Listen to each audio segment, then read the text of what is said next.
ठीक है जी। हाँ जी छाया बताइए क्या डाउट है इसमें। हाँ सर, ये नहीं हो रहा है question. Extend sequence of random variable, इसका ये पीडीएफ है। पीडीएफ एन एक्स की पावर एन माइनस वन। ठीक है तो y है माइनस लॉग एक्स एन और वाई एन है maximum of this. z random variable है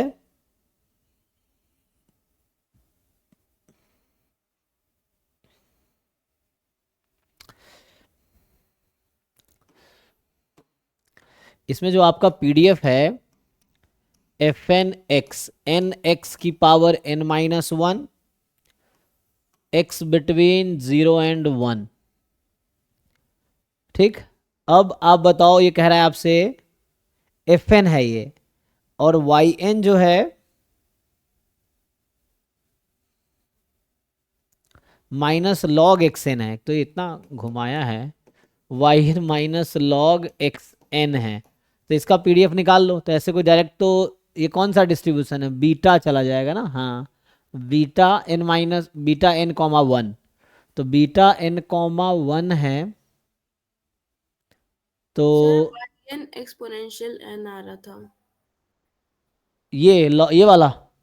हाँ। ठीक है चलो ट्राई करके देख लेते हैं। तो एफ वाई ऑफ वाई बराबर F X of X into D X upon D Y, यही है। तो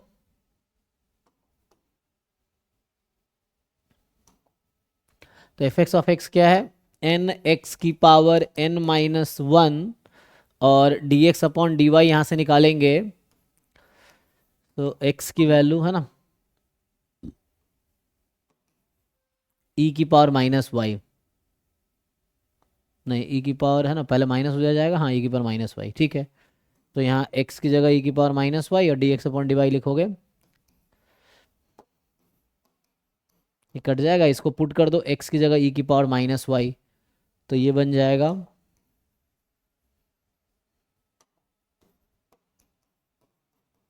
ठीक है। तो सही कह रहे हो आप, एन ई की पावर माइनस एन वाई हो गया। ठीक। तो अभी के लिए आपका जो वाई एन है वो एक्सपोनेंशियल एन है विथ रेट एन। ठीक है यहाँ तक। अब ध्यान से देखो, अब एक नया रैंडम वेरिएबल डिफाइन किया इसने, ऑर्डर स्टैट्स एन, लेकिन इसको ध्यान रखना अलग अलग है। जैसे मैं अगर आपसे यहां से पूछूं के टाइम वाई एन का डिस्ट्रीब्यूशन क्या होगा,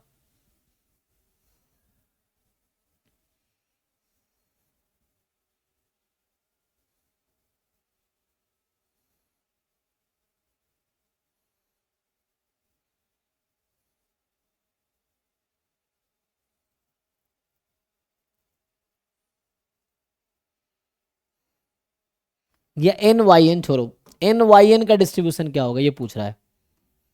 एन वाई एन का डिस्ट्रीब्यूशन क्या होगा यहां से, अगर मैं एन से एन वाई एन का डिस्ट्रीब्यूशन क्या होगा, एन वाई एन, सो ये आएगा एक्सपोनेंशियल वन। ठीक है, ये आएगा आपका exponential one. So N Y N is exponential one. ठीक।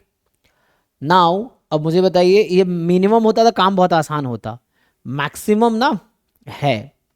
ओके, तो कहने का मतलब ये है कि y1 का डिस्ट्रीब्यूशन हो गया exponential one, two Y one का टू वाई टू का डिस्ट्रीब्यूशन कितना है, मतलब फॉर ऑल n। तो आप ध्यान दो n से फ्री हो गया ये, है ना। सो कहने का मतलब ये है जो आपको रैंडम वेरिएबल दिख रहा है ना, इसका मैं नया नाम देता हूं तो आपको ज़्यादा समझ आएगा। ठीक है, तो इसका नाम मैं रख देता हूं अभी, चलो टी एन, लेट से टी एन। ठीक, या जेड एन। अब जेड से कंफ्यूज नहीं होना कि नॉर्मल है, जब तक बोला ना जाए जेड नॉर्मल नहीं है। So Z N is N this. अब बताओ मुझे, तो इसका काम खत्म। सो अब आप देखिए, यहां से अगर आपसे पूछा जाए ये एक्सपोनेंशियल वन है, तो ये जो अभी जो लिखा हुआ ना इसने, जो वाई एन करके जो लिखा हुआ है आपको जो दिख रहा है क्वेश्चन में, जैसे है मैक्सिमम, तो जो पहला दिख रहा है ना वो है जेड वन, दूसरा जेड टू और लास्ट वाला जेड एन, यही है। तो ये कहने का मतलब जो वाई एन है this is something like Z N nth order statistics engine, जो उसमें लिख रखा है क्वेश्चन में। तो Y N is Z N, ये दोनों अलग अलग है। ये वाई एन लिखना डिफरेंट है। आपको समझ आ रहा हो क्या डिफरेंस? यहाँ इंडेक्स में वाई है, यहाँ इंडेक्स में order statistics Y, sorry N है ऑर्डर स्टैट्स में, वहाँ nth रैंडम वेरिएबल है। तो कहने का मतलब ये है कि वाई एन जो आपका है ये है। अब बताओ nth ऑर्डर स्टैटिस्टिक्स का डिस्ट्रीब्यूशन एक्सपोनेंशियल में क्या होता है, कुछ फॉर्मूला है? अच्छा हमें तो ये बोला है, हाँ तो पहले जेड एन का डिस्ट्रीब्यूशन निकालना पड़ेगा ना। जेडन का मतलब सर डिस्ट्रीब्यूशन नहीं होता, पर उसका मतलब उसका डिस्ट्रीब्यूशन आइडेंटिकली डिस्ट्रीब्यूशन होता है 1 into हाफ इंटू मतलब 1 into x1 plus half into x2 plus 1/3 into x3 plus dot dot dot 1/n into xn, जहाँ पर हर xi फॉलो कर रहा है आईआईडी एक्सपोनेंशियल थी, मतलब रेट, मतलब मीन पैरामीटर थीटा को। नहीं नहीं, मैं ये पूछ रहा हूँ एक्सपोनेंशियल वन मगर है, सैंपल एक्सपोनेंशियल वन से है, तो nth ऑर्डर स्टैटिस्टिक्स का उस फॉर्मूला है? मीन निकल जाएगा। अच्छा तो हमें नहीं, हमें क्वेश्चन में ये बोला हुआ है कि जो Z N minus log N है, लॉग एन है जी, this converges in distribution to Z. तो बताओ जेड का मीडियन क्या है? अच्छा तो इससे तो सर मतलब सीडीएफ से टू द पावर एन आ जाएगा। आसानी से आ जाएगा ना। ओके ओके, सही कह रहे हो तुम। हाँ हाँ, तो सी डी एफ का फॉर्मूला तो यही है, सही है। तो इसका मतलब है कि C D F of Z N जो है at Z, this is C D F of simple Z at Z power N. Simple Z का मतलब ये हो गया E Z I, I I D हो गया ना। तो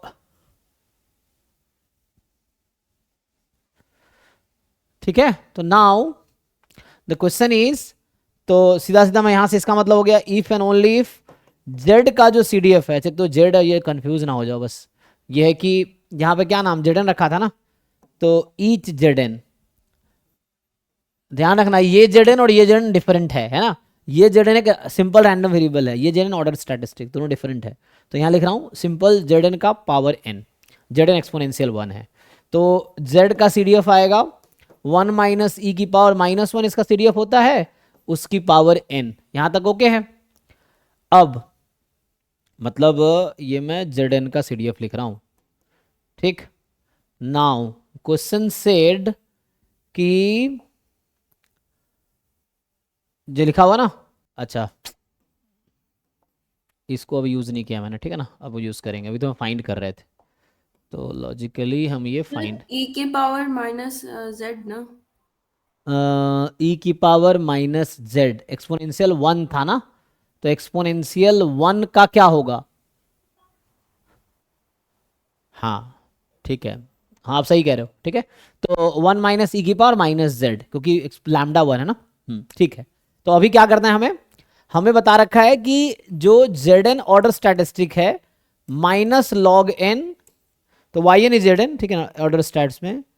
सो that converges in distribution to capital Z है अभी, सिंपल जेड। तो बताओ जेड का वो क्या होगा?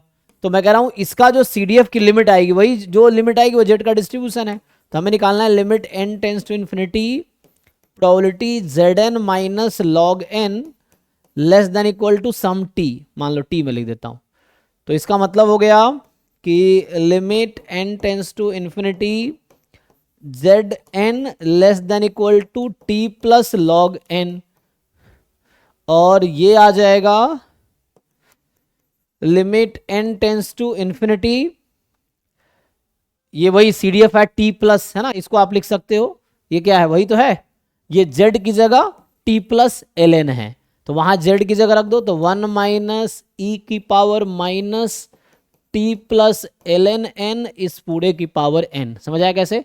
ये सी डी एफ ही तो है ना, इसको इधर भेज दिया और वो फॉर्मूला यूज कर लिया, तो यहां से क्या आया, अब इसमें लिमिट निकाल लो, तो इससे जेड की सी डी एफ आ जाएगी। तो limit N tends to infinity क्या होगा, 1 माइनस ई की पावर माइनस टी, ई की power minus log L N जो कि 1/n हो गया, सो 1/n और इसकी पावर n। बताओ इसका लिमिट क्या होगा, याद है? ये मान लो k है constant, so 1 minus K into 1/n की पावर n कहाँ कन्वर्ज करेगी? e raised to minus t. So e raise to minus e raise to minus, यही आएगा ई रेज टू माइनस के। आप लोग को याद होगा 1 माइनस 1/n की पावर n की लिमिट होती है e की पावर -1। यहाँ k होगा तो e की पावर -k, ठीक है, तो वही यूज़ हो रहा है। तो यहाँ k की जगह ये है, तो हो गया आंसर आ गया। तो ये आ गया CDF। किसका CDF आ गया? Z का। इसको डिफ्रेंशिएट कर लो। अच्छा, CDF को किसके इक्वल रखना पड़ता है मीडियन के लिए?